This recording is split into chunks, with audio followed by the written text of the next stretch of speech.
اللهم آمين. اللهم إنا نسألك الأمن والأمان والعافية في الأبدان. اللهم فرج همنا ويسر أمرنا واقضي حوائجنا واغفر لنا وارحمنا برحمتك يا رب العالمين. السلام عليكم. النهارده فيديو صغير جدا بس بجد هيفرق معاكي. اسمعي كلامي وبجد هتحسي بفرق كبير جدا.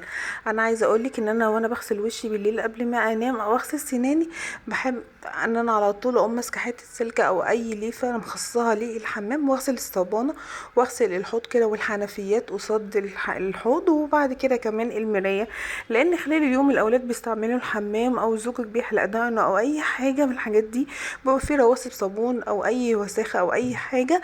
فكل يومين اعملي الموضوع ده بجد مش هتحتاجي ان انت تنضفي كل اسبوع. حاجه سهله وبسيطه بس هتفرق معاكي.